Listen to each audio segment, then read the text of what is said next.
who basically said it was time for everybody to get out of the coal industry and go and do something else. We're not interested.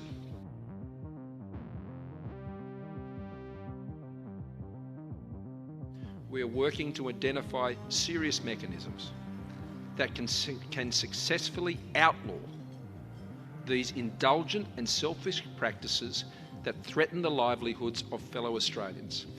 Here's the deal. The government wants to take us down. They want to successfully outlaw the work we do, and not just us, a lot of other organisations as well.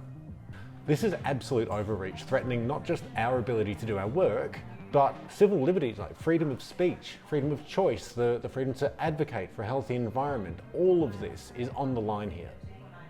Environmental groups are targeting businesses and firms who provide goods or services to firms they don't like. What we don't like is pollution.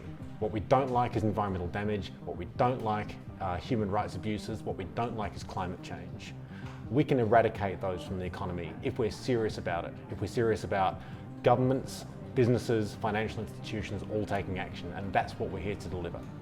Some of Australia's largest businesses are now refusing to provide banking, insurance and consulting services to an increasing number of firms who just support through contracted services to the mining sector and the coal sector in particular.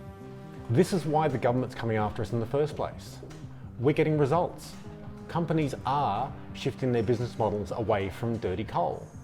They need to do a lot more, they need to do it a lot faster, they need to tackle not just coal but oil, gas and other sectors as well that produce greenhouse gas emissions, but we are getting results, and this is why the government is so irate, because they are ideologically wedded to the fossil fuel industry of whom they're in their pocket. A new breed of radical activism is on the march.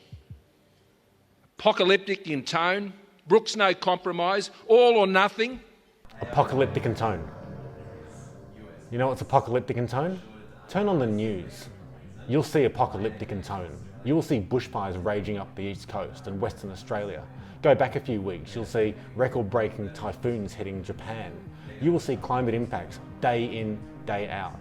The reason why we're reacting with so much environmental protest and campaigning is because the reaction of the government to all of this is ridicule and belligerence of anyone who tries to stand up for the environment and to stop runaway climate change.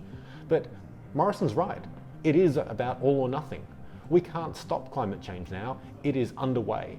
But the question is, can we keep a lid on this? Can we keep any measure of control over global warming? That's what we're fighting for, and that's why we need people now more than ever getting on board campaigns that we're running and other organisations are running to protect the environment and stop global warming spiralling totally out of control.